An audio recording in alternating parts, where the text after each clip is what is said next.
क्या आप लड्डू गोपाल की सेवा करते हैं, उनको भोग लगाते हैं, पोशाक धारण करवाते हैं, उनसे बातें करते हैं, बड़ा प्रेम करते हैं उनसे? और यदि अचानक से आपके लड्डू गोपाल गुम हो जाएं, खो जाएं, तो क्या बीतेगी आपके दिल पर? क्या हाल होंगे आपके? ऐसा ही हुआ इस महिला के साथ जिनका प्रसंग मैं सुनाने जा रहा हूं। बड़ा ही अद्भुत प्रसंग है, बड़े ध्यान से सुनिएगा। हरे कृष्ण दोस्तों, मैं हूं अनुज शर्मा। मध्य प्रदेश का एक परिवार, ठाकुर जी का अनन्य भक्त, बरसों से बांके बिहारी के दर्शन करने के लिए वृंदावन आते हैं। ठाकुर जी से बेहद प्यार करते हैं। अभी करीबन 2 साल पहले वृंदावन से उन्होंने लड्डू गोपाल लिए। मन में भाव आया कि लड्डू गोपाल हमारे साथ होने चाहिए, हमारे पास होने चाहिए। हम भी उनकी सेवा करेंगे, हम भी उनको भोग लगाएंगे, हम भी पोशाक धारण करवाएंगे, हम भी उनसे बातें करेंगे। और वृंदावन से लड्डू गोपाल लेकर के चले गए मध्य प्रदेश। अब परिवार में लड्डू गोपाल की सेवा होने लगी, उनसे बातें होने लगी। पूरा परिवार बेहद खुश था, अत्यंत प्रसन्न था।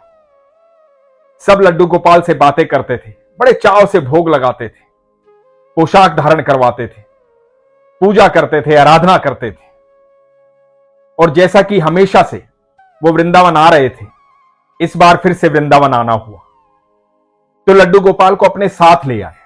मन में यह भाव था कि लड्डू गोपाल को अकेला क्यों छोड़े घर पर, उनकी सेवा कौन करेगा, उनसे बातें कौन करेगा, पोशाक धारण कौन करवाएगा, तो अपने साथ ले चलते हैं। अब पूरा परिवार वृंदावन आ गया। कुंज की गलियों में घूम रहे थे। लड्डू गोपाल जिस टोकरी में थे, उस टोकरी में लड्डू गोपाल के साथ फल रखे थे, मिठाई रखी थी, और वो टोकरी थी परिवार के बच्चों के हाथ। कुंज की गलियों में बहुत भीड़ होती, बहुत देर से ये कुंज की गलियों में घूम रहे थे। बांके बिहारी के दर्शन करने जाना था, तो मंदिर की तरफ बढ़ रहे थे। बच्चों ने परिवार की मुखिया उस महिला को कहा, जो महिला ठाकुर जी की अनन्य भक्त थी, बुजुर्ग महिला थी, उसको कहा कि दादी, अब लड्डू गोपाल को आप ले लो, हमारा हाथ दुखने लगा है। तो दादी ने लड्डू गोपाल अपने हाथ में ले लिए, वो टोकरी अपने हाथ में पकड़ ली।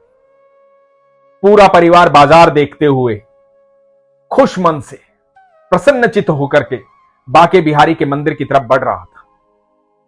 बच्चे भी बड़े चाव से बांके बिहारी के मंदिर की तरफ बढ़ रहे थे। भीड़ बहुत थी।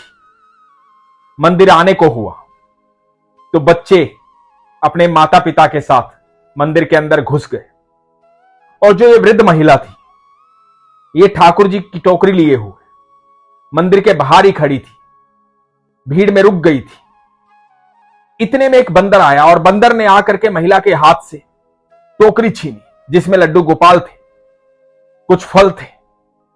और जैसे ही टोकरी छीनी, महिला झटपटा करके चिल्लाने लगी। बंदर टोकरी लेकर के भाग गया। महिला चिल्लाने लगी, मेरे लड्डू गोपाल, मेरे कान्हा को ले गया, मेरे लड्डू गोपाल को ले गया, मेरे ठाकुर को ले गया, मेरे लड्डू गोपाल को ले गया, कोई रोको, कोई रोको, कोई रोको। वहां तो भीड़ पहले से ही थी। सब महिला को देखने लगे, बंदर की तरफ देखने लगे, और बंदर दिखाई नहीं दिया। बंदर टोकरी लेकर के भाग चुका था। कई ब्रिजवासी इकट्ठा हुए, भीड़ में से कई लोग इकट्ठा हुए, इधर उधर देखने लगे, लेकिन बंदर कहीं दिखाई नहीं दिया, और लड्डू गोपाल भी कहीं दिखाई नहीं दिए। महिला की आंखों में अश्रु थे, जोर जोर से रो रही थी, चिल्ला रही थी, मेरे लड्डू गोपाल को कोई लेके आओ, मेरे लड्डू गोपाल को कोई लेके आओ। ब्रिजवासियों ने समझाया कि मैया कोई बात नहीं, बिहारी जी के पास आए हो, बिहारी जी के दर्शन कर लो, रो मत, परेशान मत हो, जाओ ठाकुर जी के दर्शन कर लो। महिला का परिवार भी इकट्ठा हो गया था। अब महिला अंदर गई, मंदिर के अंदर गई, आंखों में अश्रु थे, बार बार ये आवाज दे रही थी, मेरे लड्डू गोपाल आजा, मेरे कान्हा आजा, मेरे ठाकुर आजा। मंदिर के अंदर गई, बिहारी जी को देखा, बिहारी जी के सामने हाथ जोड़े, कांपते हाथों से भरी भीड़ में ठाकुर जी को बोली, मेरे लड्डू गोपाल के अलावा मेरा है ही कौन? अब मैं किससे बातें करूंगी, किसको पोशाक धारण करवाऊंगी, किसको भोग लगाऊंगी, किसके सहारे मेरे दिन कटेंगे। पूरा परिवार अपने काम में व्यस्त रहता है, मेरा तो सिर्फ लड्डू गोपाल ही है ना, उसी से बात करती रहती हूं। अब मैं किससे बात करूंगी। मेरे लड्डू गोपाल को वापस दे दे।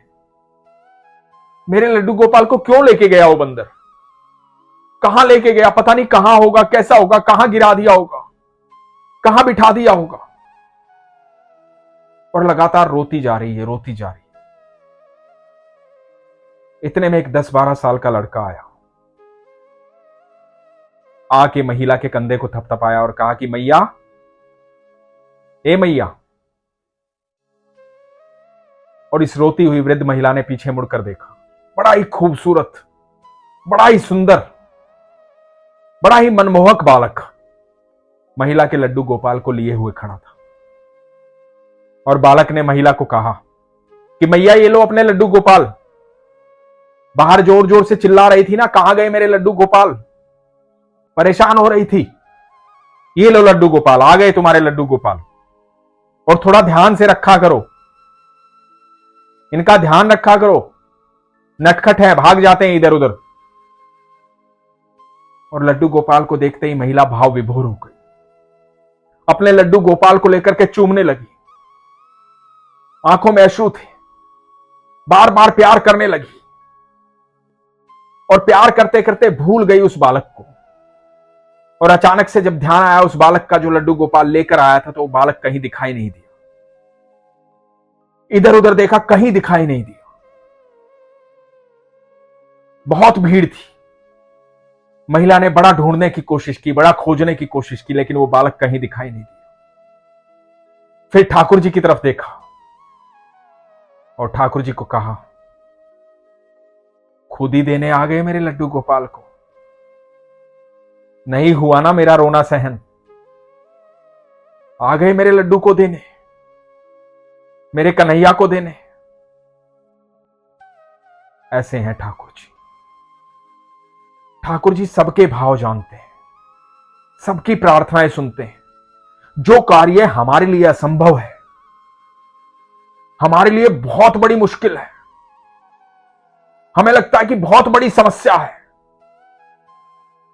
ठाकुर जी के लिए कुछ भी असंभव नहीं है। कोई भी समस्या बड़ी नहीं है, क्योंकि ठाकुर जी के शब्दकोश में कहीं असंभव शब्द ही नहीं है। वो अनंत ब्रह्मांड के रचयिता हैं, सब कुछ संभव है। सबके भाव को जानते हैं, सबके प्रेम को जानते हैं।